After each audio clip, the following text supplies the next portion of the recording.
Hey everyone, this is Chris. Welcome back to the channel. So the markets have been going crazy to the upside, which doesn't make a lot of sense to me. People have been asking if I think mid-June was the bottom. So I think we're in a bear market rally myself. I could be totally wrong, but the problem is like we're getting these crazy inflation numbers in Europe, and in I saw Germany in particular. It has like a surprise spike in inflation. Also too, they're going to be raising interest rates. Jerome Powell said he was going to be raising probably, but we don't know exactly how much. They always say the same thing, that they're dependent on data. You guys know how it is. Also too, people always ask me about, like, say the big tech ones. So Amazon, if there's going to be any growth at the Amazon, they're going to be actually trying to grow in Europe. We've talked about how they're buying up the Premier Football League, right? And they're actually trying to do more deliveries there, and they're upping their prices on Amazon Prime in Europe. The reason why I mention that is because, remember, when you buy stocks, you're looking at what is the sort of future growth of the company, right? You're trying to put money in something now and you want it to grow in the future. That's what investment is. In terms of Apple, so their earnings report was kind of funky, and it's, you know, the stock is skyrocketing right now in a way. I think it was something like crazy, like maybe 15% in the last month. And one of the things is that, you know, I looked at the numbers myself. We did it on stream together. Apple grew about 2%, right? So, you know, 2% year over year is not great growth. And the other thing is too, if you're trading at PEs of like 25, something like that, it just seemed like, you know, that is sort of way too high a multiple. I don't want to pay that much. So I was thinking, like, okay, so who's buying this stuff? You know, in my opinion, it's like, you know, think of it this way. You heard the earnings report from Best Buy, you heard the earnings report from Walmart, right? We know that people aren't going to be buying TVs and stuff. They bought them all during the pandemic. And so the same kind of things with iPhone is, you know, where are these sales going to come from? And you know, their Mac sales aren't as fast as they would like, right? They make most of their money from iPhones and from services. So, you know, I'm not saying Apple's a bad company by any stretch of imagination. I just don't see crazy growth for them the next couple of years. So I think they're trading a little bit high. That's just my opinion on that. You can certainly make the case they're trading at fair value. You can make that case. Regards to Google, so if you look at what Facebook was saying, they said the ad rates were slowing actually. Twitter ad rates are slowing as well. And so, you know, Google relies on ad rates to say YouTube, etc. We know Snapchat ad rates are slowing. This is a thing. So I'm a little bit hesitant to jump into any kind of thing that's ad related. That would be Netflix as well, is also ad related, right? Because remember, ads represent our consumer economy in the USA. We are 70% consumers, right? So people need to be shopping for companies to make money. You know, in regards to other big ones, if I had to choose the bigger companies, I would say actually probably Microsoft's are safest out of the big tech. I've said that for a while. Now, however, all of these companies, they make money from abroad, right? So the more exposure you have, so like for example in Apple, they said it in their earnings report, from foreign exchange, right? When foreign currencies go down and they're selling things to foreign countries, they don't make as much money. In terms of some of the other ones that are kind of interesting, the monkeypox stock, SIGA has been going crazy. Who knows if monkeypox is going to be a thing?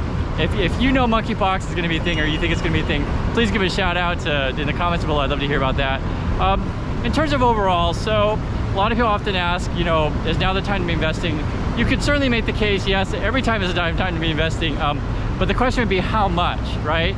So my opinion is I wouldn't be putting 100% cash into the market. Now, if you're a trader, which a lot of people are, right, you can do that. I feel like this market is really for traders. It's very frustrating for investors. Say if you were to buy, you know, 2 weeks ago, and then it goes up a couple weeks, and then it goes right back down when you buy it, and you feel like, well, gee, why not just trade the thing? It's hard to time the market. So, you know, oftentimes they tell people just to buy and hold good companies. I mean, if I could tell you every day, you know, when's the exact buy signal, when's the exact sell signal, I mean, you know, we'd all be geniuses. I would say one thing though is pay attention to the RSI and the stocks that you're in.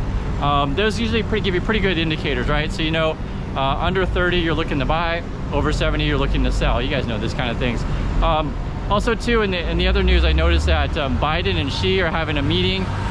There's sort of like dispute over whether or not Nancy Pelosi will visit Taiwan. So my opinion is that I'm fine with the USA doing whatever they want to do. We don't necessarily have to bow and listen to whatever China wants us to do. So that's my opinion on that. We'll see what results in that.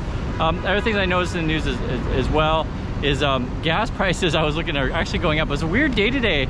The markets were going up, gold was going up, gas prices going up. I'm like, what is going on? So you know, our markets don't make a lot of sense right now. I looked at the Shiller P ratio.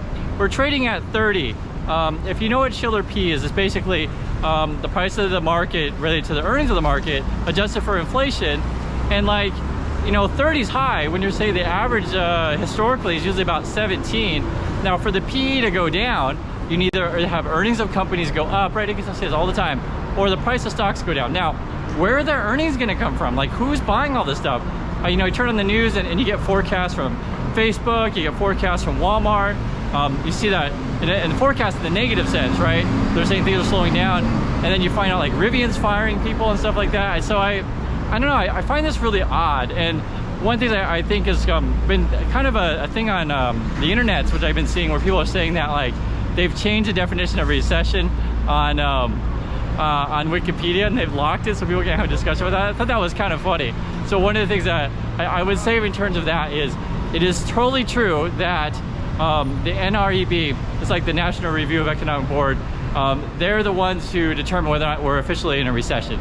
Although I've mentioned to you several times, is like, regardless of what the official numbers are, if you're just a regular American and you're struggling with gas prices, you're struggling with food prices, and you're like, oh my God, my rent is going through the roof, or my mortgage is ridiculously too high, right? You're already experiencing tough times right now, right? So for many Americans, maybe half of them, they're getting in too much consumer debt, and as variable interest rates go up, it's only gonna get worse for some people. So you gotta get out of that stuff if you guys are in that. I also recommend too, I've been saying the same thing over, but it's always worth reiterating, invest in yourself, especially when things are really uncertain during these times. What's the market gonna do? You know, I maintain a sort of, how can I say, I think today or the now is either flat or slightly bearish. I know some people are calling for a crazy crash. I don't know if necessarily that's gonna happen, but I don't see any reason why we'd like go crazy rallies. So that's why I'm not like super bullish. If you have a reason, I'd love to hear you guys' reason why we would go super bullish. Some people say, well, if inflation is peaked, then therefore we would, right? But I mean, I'm not seeing it. So we're gonna, you know, we're around here to see how the markets are doing, and we'll have these discussions together, and we'll try to work these things out. So anyway, I do appreciate everyone watching, and I'll catch you out in the next video.